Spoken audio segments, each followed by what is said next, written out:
Let's discuss some considerations to maximize the quality of support from educational assistants to provide the best possible remote instruction for our students. As an educator, you should make every effort to continue to provide all students IEP mandated services, but these efforts will look different compared to in-person instruction. Let's look at some considerations to maximize EA support while still honoring legal mandates regarding individualized instruction for students with disabilities. First, it may be helpful to provide your educational assistants time to review, in detail, their roles and responsibilities as determined by your district. Throughout the year, if you ever have challenges accounting for EA hours, it may be helpful to allow the educational assistants to use some time to review relevant components of the student's IEP or behavior support plans.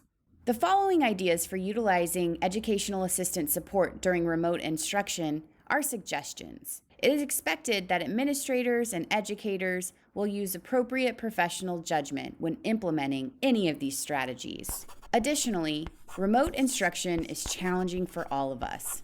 So think about the strengths and interests of your educational assistants and try to incorporate these as much as possible in your planning. Doing so can help increase motivation and promote the sense that their knowledge and expertise are a valuable part of the education team. Here's one activity to consider: student or family check-ins. Keeping regular contact with students and families is critical during a typical school year and is even more important during these uncertain times. In a perfect world, it's ideal to have a licensed teacher as the primary contact person, but we all know that successfully creating remote instruction is time-consuming. Educational assistants can help meet these contact needs while removing some of the burden of teachers with regularly scheduled check-ins with students or families. A few things to keep in mind. First, you should create a protocol for the educational assistants to follow when engaging in check-ins, especially if they're asked questions about their child's program or provision of services. It's especially important to make sure your educational assistants understand the protocol if they encounter a situation that may require mandatory reporting. Now let's review some examples of a possible check-in protocol. Welcome and getting started. Use this time to ask the student or family how they're doing. This time is important for building and maintaining relationships. You can ask students about a pet, a favorite game, anything that's a positive topic and will get them talking and engaging with you. Strengths-based questions. Next, you can ask the student a strengths-based question. Something like, what's something you think you did well since we last talked? Or, what's one new thing you've learned? Follow this positive interaction with an offer for support. Is there anything you think you will need help with today or this week? If the student says no, the educational assistant can offer some ideas based on teacher notes. How about we practice saying a few sounds? I think it's fun to practice sounds on the computer. This time can also be used to set daily or weekly goals. Additionally, there should be ongoing communication between the educational assistant and teacher about these check-ins. One suggestion is to create a virtual contact log that is reviewed by the teacher on a daily basis. Shared documents such as Google Sheets is an efficient way to track family contact. Providing supplemental instruction.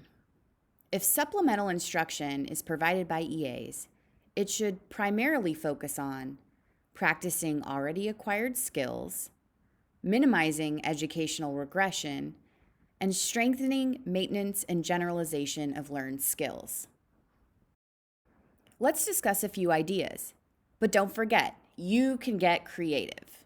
EAs can help a student with independent work, provide feedback on assignments, hold individual or group study sessions, provide support for work students complete in the general education. For younger students, they can provide opportunities to practice oral reading fluency with read-alouds or doing popcorn reading in small groups. Although primary instruction remains an appropriate role of teachers, educational assistants can continue to deliver services with monitoring and feedback adjusted for the online modality. See ODE page 14 for more information. Supporting students during live teaching sessions. Educational assistants can assist during live teaching sessions by observing students, taking down data and other information, and communicating any concerns of engagement to the teacher. Help teachers identify additional online supports. EAs can search for asynchronous supplemental supports for the teacher to review. They can search online for engaging free videos or activities that enhance instruction. Maybe there's a fun YouTube video that can help bring a science lesson to life, or an interesting website a student can explore. Educational assistants can help support inclusion, even remotely.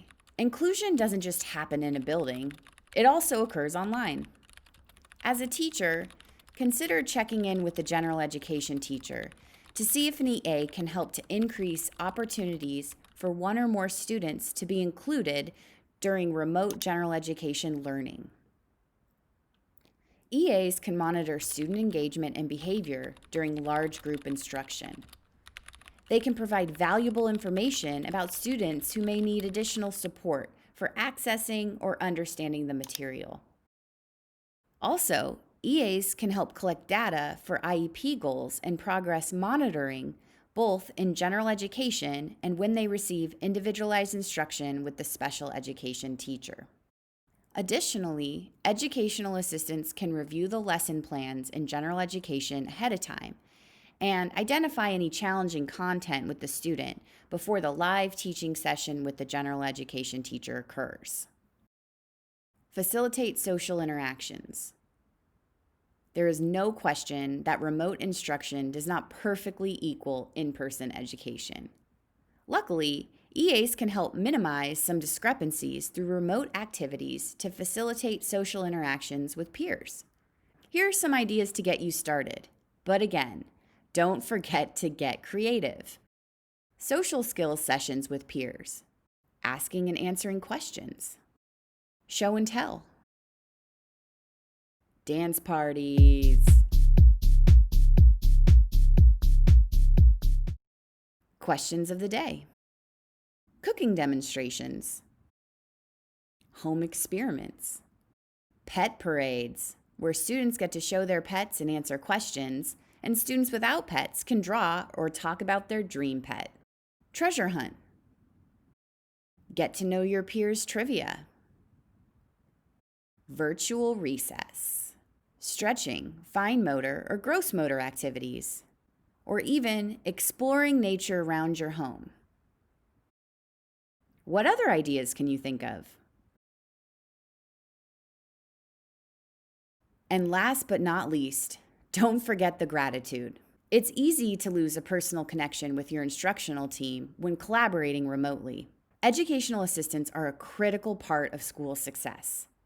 Make a point to let them know they are a valuable member of the team, especially during remote instruction. If you are an EA, feel free to share your successes with your supervising teacher. We're all in this together. One suggestion to assure that the team is communicating appreciation is to schedule a time at least once a week to connect. It's important to give everyone the space to feel heard and share their expertise, challenges, and most importantly, celebrations.